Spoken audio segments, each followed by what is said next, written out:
국민연금 올해 코스피 1조 팔았다. 시장이 급락하는데 소방수로 나서야 할 연기금이 불을 지르고 있다. 최근 주식 관련 온라인 커뮤니티에 올라온 글이다.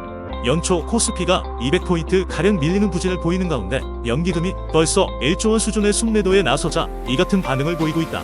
수년째 국내 주식을 지속적으로 매도하면서 지수의 발목을 잡아온 연기금이 연초 매도 규모를 키우면서 개인 투자자들의 원성도 높아지는 상황이다. 23일 한국거래소에 따르면 지난 2일부터 전날까지 연기금은 코스피 시장에서 1조 11억 원의 순매도를 기록했다. 이 기간 국내 기관 투자자는 총 6조 9,655억 원의 순매도에 나섰다.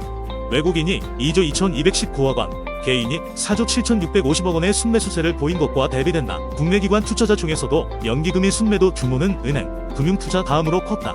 특히 올해 들어 전날까지 15거래일 가운데 전날 하루를 제외한 14거래일 동안 순매도를 기록하는 등 꾸준히 매답하는 모습이다. 연기금이 가장 많이 판 종목은 삼성전자로 1,526억 원을 순매도했다.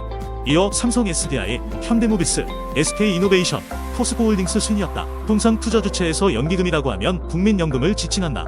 국민연금의 운용자산 규모는 968조 원 수준으로 다른 공적연금에 비해 압도적인 규모를 자랑한다.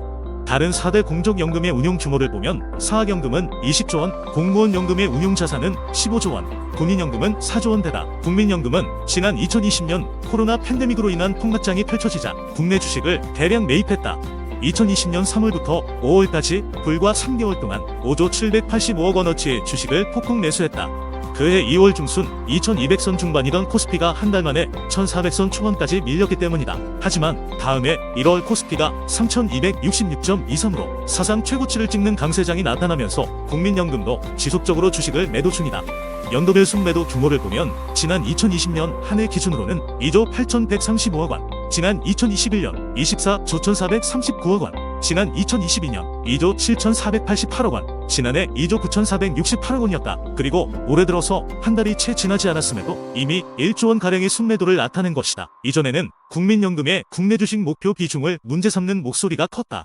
낮은 가격에서 집중적으로 매수한 국내 주식의 주가가 크게 오르자 국민연금의 전체 포트폴리오 가운데 국내 주식 비중이 지나치게 높아지는 상황이 오면서 기계적으로 팔 수밖에 없게 됐다는 분석이었다. 하지만 지난 10월 말 기준 국민연금 전체 자산 가운데 국내 주식의 비중은 13.2%로 지난해 말 목표치인 15.9%와 올해 말 목표치인 15.4%를 이미 크게 밑돌고 있다. 팔기 싫은데도 규정 때문에 파는 게 아니라 팔만한 이유가 있어서 팔고 있다는 의미다. 강대성 이완타증권 연구원은 연기금의 순매도세가 지난 2020년 6월부터 이미 3년 반 이상 진행되며 39조 원에 육박하는 순매도가 나왔다는 점이나 주요 연기금들의 국내 주식 비중이 포트폴리오 목표 비중을 하회하고 있는 점을 감안하면 지속 가능성은 낮을 것이라면서 일단은 적어도 매물이 출회될 가능성이 낮은 업종들로 대응할 필요가 있다고 말했다. 이어 연기금 순매도 국면에서 누적 순매도 강도가 강했거나 주가가 부진해 이익 실현 욕구가 낮은 방어적 역할을 해줄 수 있는 업종들에 대한 관심이 유효할 전망이라고 덧붙였다. 최근 엔터테인먼트 기업들의 주가가 하락세를 보이는 가운데 달라진 오너십이 주목받고 있다. 음반, 가수 제작에 집중하던 최대 주주들이 직접 자사조를 매입해 책임 경영 의지를 표명하고 있어서다. 23일 양현석 YG 엔터테인먼트 총괄 프로듀서는 200억 원 규모의 자사조를 매입했다고 밝혔다. 지난 18일부터 3거래일 동안 46만 1940주를 주당 43,305원에 장내 매수했다. 양 프로듀서의 지분율은 16.8%에서 19.3%로 상승했다. 양 프로듀서의 장내 매수는 2011년 11월 코스닥 상장 이후 처음이다. 주식 매입 자금은 보유 주식 125만여 주를 맡기고 주식담보대출을 받았다. 주식담보대출도 상장 이후 처음이라는 점에서 이번 자사주 매입이 갖는 의미가 크다는 평가다. YG엔터는 양현석 총괄 프로듀서는 이번 자사주 매입을 통해 주주가치를 제고하는 한편 올해 준비하고 있는 사업과 회사의 성장에 대한 확고한 의지를 표명했다고 말했다. 최근 증권업계는 YG엔터가 걸그룹 블랙핑크의 솔로 활동 재계약 불발 이후 실적이 크게 하락할 것으로 전망했다.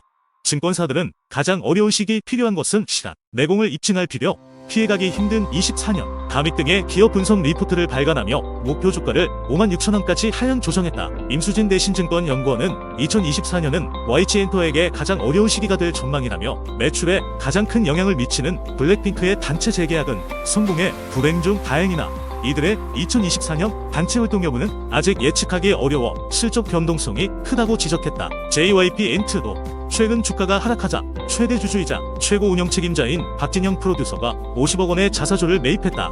주당 10만 원을 유지했던 주가가 8만 원 수준까지 급락하자 직접 주식을 매수한 것이다. 지분율은 15.2%에서 15.37%로 늘어났다. 이번 장내 매수로 지난해 11월 박 프로듀서가 유튜버 슈카가 운영하는 유튜브 채널 슈카월드에 출연해 저한테 여윳돈만 있으면 무조건 저희 회사 주식을 산다라고 했던 발언도 주목받았다. 그는 지금부터 1년 동안 계속 떨어질 수도 있지만 1년 뒤를 보는 게 아니라 3년 뒤, 5년 뒤를 보고 사고 싶다고 말하는 것이라면서 저희 회사의 체계, 팀원들을 믿는다고 말했다. K-팝 상장사들은 프로듀서 출신이 최대 주주이지만 대부분 경영에 깊게 관여하지 않고 전문 경영인 체제로 운영되고 있다. 상장 엔터사 가운데 FNC 엔터테인먼트만 최대 주주인 한성우 프로듀서가 대표이사를 맡고 있다. 특히 K-팝 상장사의 수장들은 주주보다 자신의 이익을 추구한다는 비난도 받아왔다. SM의 전 최대 주주인 이수만 총괄 프로듀서는 개인 회사로 논란을 빚었던 라이크 기획의 외주 기획료 명목으로 매년 수백억 원을 받았고, FNC 엔터의 한성우 대표는 2015년 방송인 유재석을 영입하기 전 주식 100만 주를 블록데이 형식으로 기관 투자자에게 매각해 검찰 조사를 받기도 했다. 증권업계는 국내 엔터 기업들이 글로벌 기업들과 어깨를 나란히 하게 되면서 엔터사의 수장들도 무거운 책임감을 느낀 것으로 보고 있다. K-팝 상장사의 시가총액이 10조 원을 넘어서고 외국인의 지분율이 40%에 육박하면서 수장들이 직접 미래 기업 가치와 책임 경영 의지를 보여줄 필요가 있게 됐다는 설명이다. 또 라이크 기획 논란에서 시작해 결국 경영권 분쟁 끝에 SM을 떠난 이수만 전 총괄 프로듀서의 사례도 영향을 미쳤다고 분석한다.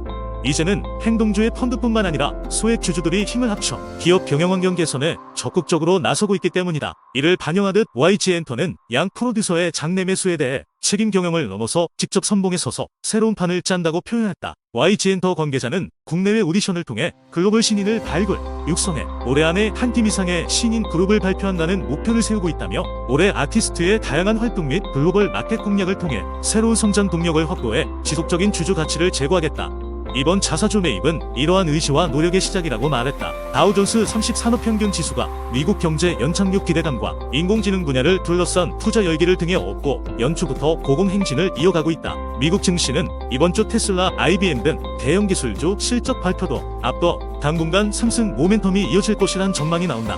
반면 국내 주가는 연초부터 하락세를 보이면서 중국 증시와 동조화되는 모습을 보이고 있다. 비트코인 가격도 미국 증권거래위원회의 비트코인 현물 상장지수 펀드 거래 승인 후 하락세를 면치 못하고 있다. 이날 뉴욕 증시에서 다우 지수는 전장보다 138.01포인트 오른 38,001.81에 거래를 마쳤다. 스탠다드 앤 푸어스 500 지수는 전장보다 0.2% 상승한 4,850.43에 거래를 마쳐 직전 거래일인 19일에 이어 이 거래일 연속 사상 최고치를 기록했다. 나스닥 지수는 0.32% 오른 15,360.29에 장을 마쳤다. 미국 증시는 미국 연방준비제도의 조기금리 인하 기대감 후퇴와 중동 정세 위기감에 지난주 초 상승세가 잠시 주춤했다.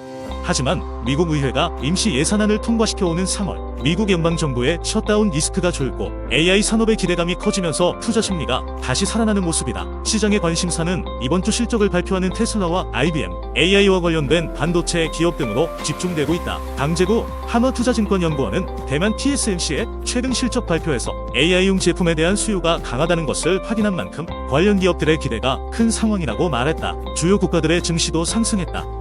이날 독일 프랑크푸르트 증시의 다스 30 지수는 전장보다 0.77% 오른 16,683.36, 영국 런던 증시의 FTS 200 지수는 0.35% 오른 7,487.71을 기록했다. 일본 니케이 225 평균 주가도 전날인 22일 전장보다 1.62% 오른 36,546.95선에 마감하며 34년 만에 최고치를 기록하면서 버블 경제를 벗어났다는 평가가 나온다.